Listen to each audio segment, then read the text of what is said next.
Good morning students. आज हमारा library and information science की जो क्लास है उनमें टॉपिक हमने लिया है अपूपा पैटर्न। आज हम अपूपा पैटर्न के बारे में चर्चा करेंगे कि ये अपूपा पैटर्न क्या है और इसे आपकी जो सिलेबस में क्यों शामिल किया गया है। अपूपा पैटर्न आपके जो प्रैक्टिकल की सेकेंड यूनिट है, क्लासिफिकेशन का टॉपिक है। ये आपके प्रैक्टिकल की जो सेकेंड यूनिट है उसी का टॉपिक है और क्लासिफिकेशन से रिलेटेड टॉपिक है। इसके बारे में हम चर्चा करेंगे। और अपूपा पैटर्न पर आपके जो क्वेश्चन आते हैं अक्सर एग्जामों में, वो क्वेश्चन आपके जो 5 लॉज हैं उनसे रिलेटेड क्वेश्चन इसके अभी तक आए हैं। उसके अलावा आपको ये पता होना चाहिए कि जो अपूपा पैटर्न है उसे क्यों शामिल किया गया है। तो अपूपा पैटर्न क्या है कि एक हमारे जो लाइब्रेरी में जो बुक्स होती है उन बुक्स को रेक्स के अनुसार व्यवस्थित करने से संबंधित रिलेटेड टॉपिक है ये अपूपा पैटर्न। हमारी लाइब्रेरी में जो भी बुक्स है उन बुक्स को किस प्रकार सब्जेक्ट के अनुसार व्यवस्थित किया जा सकता है, कौन सी वेरी इंपॉर्टेंट है और कौन सी थोड़ा कम इंपॉर्टेंट है, उनसे संबंधित या उससे रिलेटेड टॉपिक है अपूपा पैटर्न। आज हम इसी के बारे में चर्चा करेंगे। सबसे पहले तो देखो अपूपा पैटर्न है क्या, ये पता होना चाहिए। यानी अपूपा पैटर्न क्या है। तो अपूपा पैटर्न क्या है, आपके एक इंडेक्सिंग सिस्टम है अपूपा पैटर्न।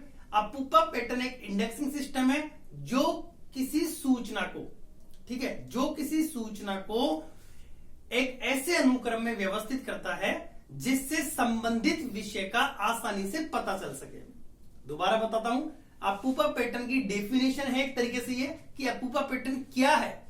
तो अपूपा पैटर्न एक इंडेक्सिंग सिस्टम है जो किसी सूचना को एक ऐसे अनुक्रम में व्यवस्थित करता है जिससे हमें किसी संबंधित विषय का आसानी से पता चल जाए। अपूपा पैटर्न की सहायता से हम हमारी लाइब्रेरी में जो भी आपकी लाइब्रेरी में जो बुक्स है उन बुक्स को हम अरेंजमेंट किस तरह से उनका अरेंजमेंट कर सकते हैं सब्जेक्ट के अनुसार, उससे रिलेटेड टॉपिक है ये, ठीक है, या उससे संबंधित काम आता है अपूपा पैटर्न। कि अपूपा पैटर्न के अनुसार आपकी लाइब्रेरी में जो भी बुक्स है उन बुक्स को आप सब्जेक्ट के अनुसार किस तरह उनको व्यवस्थित करोगे, ये है। सबसे पहले तो देखो आपको ये पता होना चाहिए कि अपूपा की फुल फॉर्म क्या है। तो अपूपा का पूरा नाम क्या है, इसकी फुल फॉर्म की अगर हम बात करें अपूपा में, तो अपूपा में जो ए का मतलब होता है वो है तो आपका एलाइन, पी का मतलब होता है पेनिम्ब्रल, यू का मतलब होता है एम्ब्रल और पी का मतलब पेनिम्ब्रल, ए का मतलब होता है एलाइन। ये हमें पता होना चाहिए अपूपा की फुल फॉर्म। अपूपा क्या है, एक विशेष प्रकार की एक अनुक्रम व्यवस्था है और इस अपूपा पैटर्न को विकसित किसने किया, यानी किसने इसको बनाया है। तो लाइब्रेरी में बुक्स को अरेंजमेंट करने के लिए पुस्तकालय विज्ञान के जनक हम जिसे कहते हैं भारत में, डॉक्टर एस.आर. रंगनाथन के द्वारा अपूपा पैटर्न को डेवलप किया गया है, विकसित किया गया उनके द्वारा। और डॉक्टर एस.आर. रंगनाथन ने अपूपा पैटर्न को 20वीं शताब्दी में इस पैटर्न को उन्होंने बनाया है। इस पैटर्न को उन्होंने अपनी जो लाइब्रेरीज थी उस लाइब्रेरी में यूज करने के लिए किस तरह सेल्फ पर पुस्तकों को विषय के अनुसार व्यवस्थित किया जाए, उससे के लिए उन्होंने इस पैटर्न को डेवलप किया। तो देखो सबसे पहले तो आपको ये पता होना चाहिए कि अपूपा क्या है। एक बार दोबारा से देख लो। अब हम आगे शुरू करते हैं हमारे क्वेश्चन। फर्स्ट क्वेश्चन आपके ये बनता है कि अपूपा क्या है, ठीक है।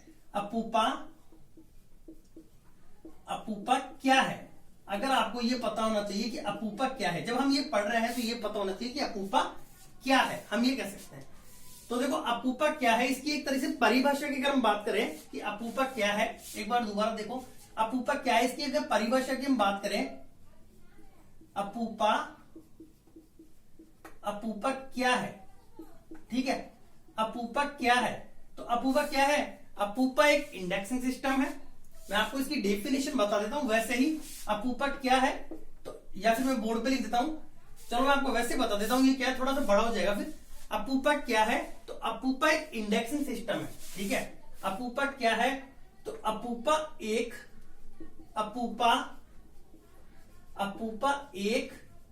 इंडेक्सिंग सिस्टम है। इंडेक्सिंग अपूपा एक इंडेक्सिंग सिस्टम, अपूपा एक इंडेक्सिंग सिस्टम है, ठीक है। अपूपा एक इंडेक्सिंग सिस्टम है जो किसी सूचना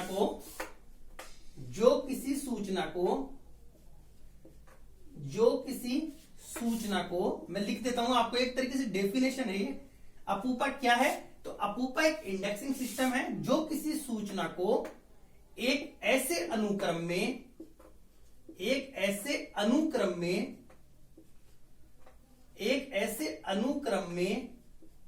व्यवस्थित करता है। ठीक है, अपूपा एक इंडेक्सिंग सिस्टम है जो किसी सूचना को एक ऐसे अनुक्रम में व्यवस्थित करता है जिससे संबंधित विषय का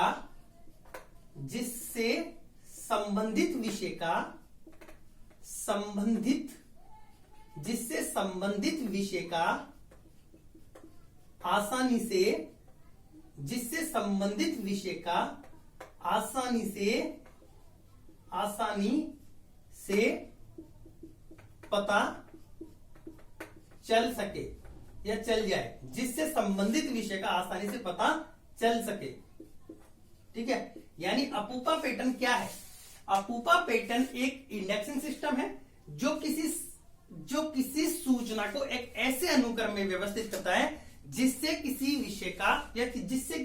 संबंधित विषय का आसानी से पता चल सके। ये हमारा एक अपूपा पैटर्न है। और इस पैटर्न के अनुसार हम लाइब्रेरी में हमारी जो भी बुक्स है उन बुक्स को लाइब्रेरी की जो सेल्फ है उन सेल्फ में बुक्स को विषय के अनुसार व्यवस्थित करते हैं, इस पैटर्न के अनुसार। अब हमें ये पता होना चाहिए, सेकंड क्वेश्चन हमारा ये बनेगा कि आपके ये आ सकता है कि इसको किसने डेवलप किया। ठीक है, किसने इसे डेवलप किया है, किसने विकसित किया है।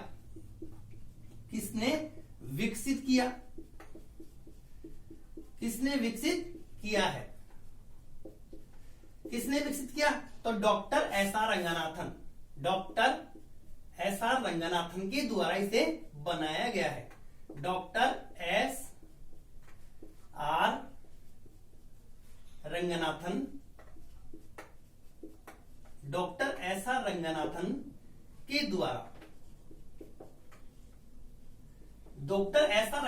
द्वारा इस पैटर्न को डेवलप किया गया है, उनके द्वारा इस पैटर्न को बनाया गया है। एस आर रंगनाथन ने अपनी जो मद्रास विश्वविद्यालय में उनकी जो लाइब्रेरी थी उस लाइब्रेरी में इस पैटर्न यानी पुस्तकों को सब्जेक्ट के अनुसार व्यवस्थित करने के लिए उन्होंने इस पैटर्न को डेवलप किया। कब किया इसको डेवलप उन्होंने? आपको ये पूछा जा सकता है कि कब बनाया ये पैटर्न, तो कब विकसित किया गया या कब इसे बनाया गया है? कब बनाया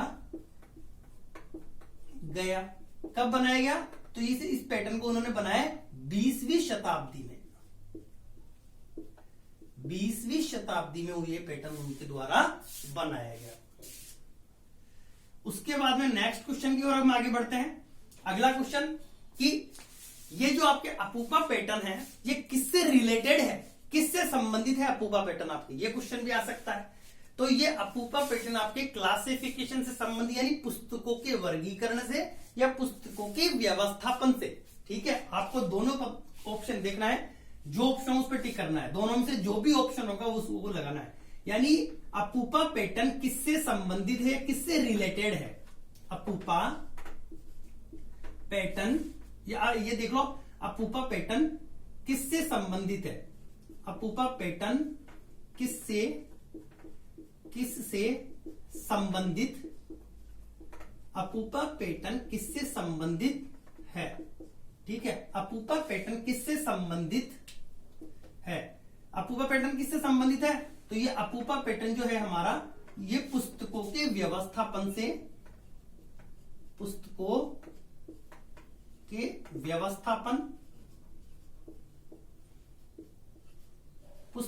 व्यवस्थापन से या पुस्तकों के वर्गीकरण से,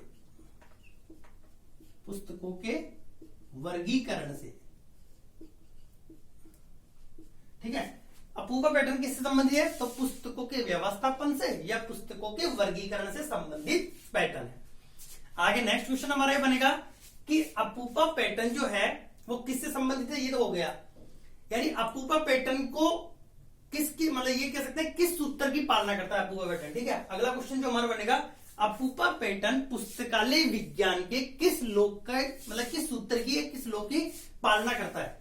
तो आपके जो लाइब्रेरी साइंस में डॉक्टर एस आर रंगनाथन के द्वारा पुस्तकालय विज्ञान के 5 लॉ आपको बताए गए, 5 लॉज, और 5 जो नियम या सूत्र उनके द्वारा बताए गए हैं। उन सूत्रों में पहला तो है हमारा पुस्तकीय उपयोग के लिए, पुस्तकीय उपयोग के लिए। सेकंड है हमारा प्रत्येक पाठक को उसकी पुस्तक मिले। थर्ड है हमारा प्रत्येक पुस्तक को उसका पाठक मिले। फोर्थ है पाठक का समय बचाओ। और फिफ्थ है पुस्तकालय एक वर्धनशील संस्था है। तो आपके केवीएस एग्जाम 2018 में यह क्वेश्चन आया था कि अपूपा पैटर्न पुस्तकालय विज्ञान के किस सूत्र की पालना करता है, यह क्वेश्चन आपका आया था। तो इसका राइट आंसर होगा आपका द्वितीय सूत्र या सेकंड लॉ। ठीक है, सेकंड लॉ की पालना करता है, यानी अपूपा पैटर्न पुस्तकालय विज्ञान के किस सूत्र की पालना करता है? किस सूत्र की पालना करता है? किस सूत्र की पालना करता है? किस सूत्र की पालना, किस सूत्र की पालना करता है? किस सूत्र की पालना करता है? तो ये हमारा आंसर हो जाएगा इसका द्वितीय सूत्र या सेकंड लॉ। द्वितीय सूत्र या आपका सेकंड लॉ। ठीक है, अब आगे हम चलते हैं कि अपूपा पैटर्न में हमारा अगला क्वेश्चन ये हो सकता है। अब हम देखो एक बार थोड़ा समझते हैं कि अपूपा जो पैटर्न एस आर रंगनाथन के द्वारा बनाया गया, तो एस आर रंगनाथन ने अपूपा पैटर्न के अनुसार यानी पुस्तकों को व्यवस्थित करने के लिए कितने प्रकारों में विभाजित किया या कितने भागों में विभाजित किया? तो एस आर रंगनाथन के द्वारा 3 प्रकारों में या 3 भागों में से विभाजित किया गया है अपूपा पैटर्न को। 3 प्रकार मतलब कि देखो शुरू के 3 यानी 3 तरह से हम पुस्तकों को इसमें व्यवस्थित करते हैं। ठीक है, कितने प्रकारों में से विभाजित किया गया? 3 प्रकारों में, 3 भागों में से विभाजित किया गया अपूपा पैटर्न को। अब हम चर्चा करते हैं कि अपूपा पैटर्न में जो ये कितने प्रकारों में आपके क्वेश्चन अगर आए कि अपूपा पैटर्न में पुस्तकों को कितने तरह से विभाजित किया गया है, तो 3 तरह से विभाजित किया गया है। पुस्तकों का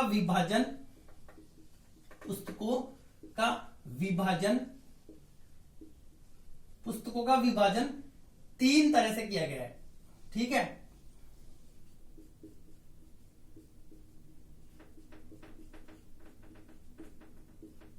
तीन तरह से पुस्तकों का विभाजन किया गया है।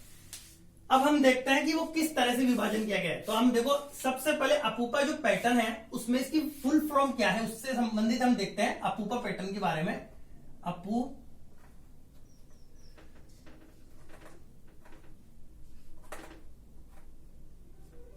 एक बार हम थोड़ा सा समझ लेते हैं। अपूपा ये पैटर्न है और इस पैटर्न को आप हमारी मतलब हम क्या है इस पैटर्न को लाइब्रेरी में हमारी जो भी बुक्स है उन बुक्स को सेल्फ अरेंजमेंट करने के लिए इस पैटर्न को यूज करते हैं। अब हमें ए का मतलब क्या है, ए की फुल फॉर्म क्या है, यहां पर ए का पूरा नाम है एलाइन। ए का पूरा नाम होता है एलाइन। ए का पूरा होता है एलाइन। पी का मतलब है पेनिम्ब्रल। पी का मतलब होता है हमारा पेनिम्ब्रल। यू का मतलब क्या होता है, यू का मतलब होता है एम्ब्रेल। यू का मतलब होता है एम्ब्रेल।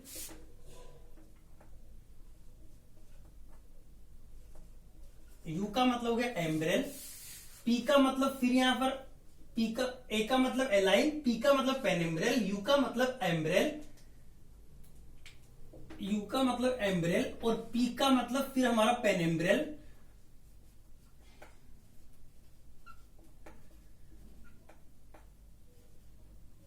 और ए का मतलब हमारा यहां हो गया एलाइन। ए का मतलब एलाइन। ठीक है, अब आपको पता होना चाहिए कि 3 तरीके से हम कर रहे हैं, मतलब कि यू पी ए बाकी सेम है। तो अब देखो ए का मतलब पहले एक बार मैं दोबारा बताऊं, ए का पूरा नाम होता है एलाइन, पी का पेनिम्ब्रल, यू का एम्ब्रेल, पी का पेनिम्ब्रल और ए का एलाइन। ठीक है, अब हम क्या करते हैं कि जो एम्ब्रेल है, ठीक है, एम्ब्रेल क्या होता है, ऐसी सूचना या जानकारी जो विषय को पूरी तरह से विषय से संबंधित है। ठीक है, एम्ब्रेल में जो सूचना होती है, यानी एम्ब्रेल में क्या आता है, यानी ऐसी सूचना या जानकारी जो पूरी तरह से विषय से संबंधित है। ठीक है, इसमें हम कौन सा विषय रखते हैं, ऐसी सूचना या जानकारी जो पूरी तरह से विषय से संबंधित है, पूरी तरह से विषय से संबंधित है, विषय से संबंधित है। आप समझना, बोर्ड पे थोड़ा क्या जगह कम है, हमारे पास स्पेस कम है, इस पे कोई बात नहीं, हम इस पे जो है उसी के अकॉर्डिंग करेंगे। ये हमारा एम्ब्रेल क्या हो गया, यानी एम्ब्रेल जो है वो है ऐसी जानकारी या सूचना जो पूरी तरह से विषय से संबंधित है। ठीक है, आपको ये वर्ड देखना है, पूरी तरह से विषय से संबंधित है। अब हम बात करें पेनेम्ब्रल। पेनेम्ब्रल में क्या होता है, ऐसी सूचना या जानकारी जो विषय से संबंधित है। ठीक है, ऐसी सूचना या जानकारी जो विषय से संबंधित है, जो विषय से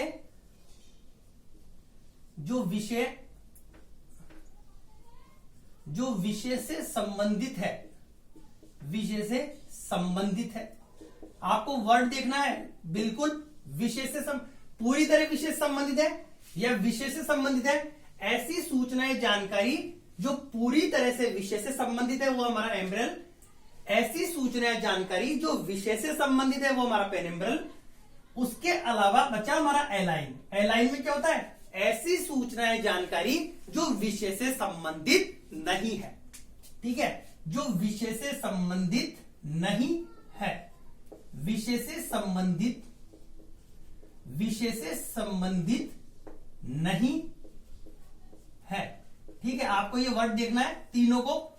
ऐसी सूचना या जानकारी जो पूरी तरह से विषय से संबंधित है वो एम्ब्रेल, ऐसी सूचना या जानकारी जो पूरी तरह से विषय से संबंधित है वो तो एम्ब्रेल, विषय से संबंधित है वो हमारा पेनेम्ब्रेल, और जो विषय से संबंधित नहीं है वो हमारा एम्ब्रेल। एक बार थोड़ा फिर दोबारा इसको समझेंगे, उसके बाद में पेनेम्ब्रेल में फिर वही आ जाएगा, विषय से संबंधित, विषय से संबंधित, विषय से संबंधित और विषय से संबंधित नहीं है।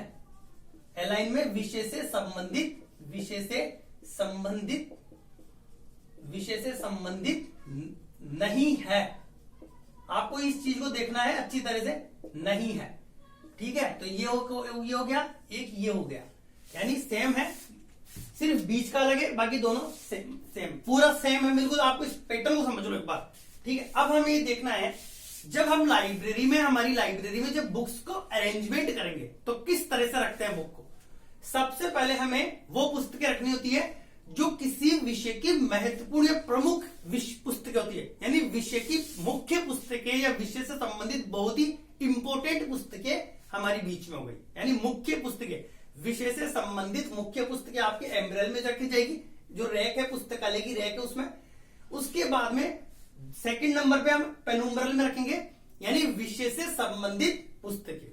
ठीक है, यहां पर इंपॉर्टेंट मुख्य पुस्तकें, मुख्य विषय से संबंधित पुस्तकें, विषय से संबंधित पुस्तकें, और विषय में कम उपयोगी पुस्तकों को रखा जाएगा एलाइन में। एक बार दोबारा बता देता हूं, सबसे इंपॉर्टेंट जो मुख्य पुस्तकें उनको एम्ब्रेल में, पेनेम्ब्रेल में आपके यानी विषय की पुस्तकें, और कम उपयोगी विषय की पुस्तकों को रखा जाता है एलाइन में। मतलब थोड़ा कम विषय से संबंधित पुस्तकें, बाकी इसी तरह वैसे रखा जाएगा, विषय से संबंधित और विषय से संबंधित कम उपयोगी पुस्तकें, यानी सर्वाधिक, मैं एक बार दोबारा आता हूं, सबसे उपयोगी पुस्तकों को रखा जाएगा एम्ब्रेल में, उससे थोड़ा मतलब कि सबसे कम, सबसे ज्यादा उपयोगी पुस्तक एम्ब्रेल, फिर उपयोगी पुस्तकें हमारी आ जाएगी पेनेम्ब्रेल में, उपयोगी पुस्तकें, और थोड़ा कम उपयोगी पुस्तकों को हम रखते हैं एलाइन में। तो ठीक है, ये पैटर्न हमारा कंप्लीट हुआ। अपूपा पैटर्न पर आपके जो भी इंपॉर्टेंट क्वेश्चन या इंपॉर्टेंट फैक्ट्स थे वो सभी मैंने आपको बता दी। बिल्कुल इजी तरह से आपको समझना है इस पैटर्न को, इस टॉपिक को ज्यादा सीरियस नहीं लेना, बिल्कुल हल्के में लेना, बिल्कुल हल्के तरीके से समझना, आप बिल्कुल समझ जाओगे। तो इसका क्वेश्चन हमारे आता है, एक क्वेश्चन आपके एग्जाम में आता है, और हमारे क्लासिफिकेशन का टॉपिक है सेकंड यूनिट का। आपको ज्यादा बिल्कुल डीपली नहीं जाना है। मैंने अभी तक देखा है आपको सेकंड यूनिट में जितने भी जो टीचर थे, कई मैंने वीडियो देखे, आपको बहुत ज्यादा डीपली उन्होंने पढ़ाया, जबकि इतना डीपली एग्जाम में नहीं आता है। आप भी सोचो कि आपको क्या कोलन डीडीसी थोड़ा मिलेगी, वहां कोलन डीडीसी थोड़ा देंगे आपको, आपको कंपटीशन एग्जाम है, इसमें बिल्कुल नॉर्मल पूछा जाएगा। कोलन डीडीसी की मेन क्लास से पूछ सकते हैं, पर मेन क्लास के अंदर जाके जो नंबर है वो नंबर आपको कभी नहीं पूछेंगे इतने डीपली। तो आप बिल्कुल नॉर्मल जो भी इस पे क्वेश्चन बनेंगे बिल्कुल मैं वही कराऊंगा आपको सेकंड यूनिट पे, नॉर्मल नॉर्मल क्वेश्चन। हम ज्यादा डीपली नहीं पढ़ेंगे क्योंकि आप भी तक जितने भी एग्जाम हुए उनमें इतना डीपली नहीं आया।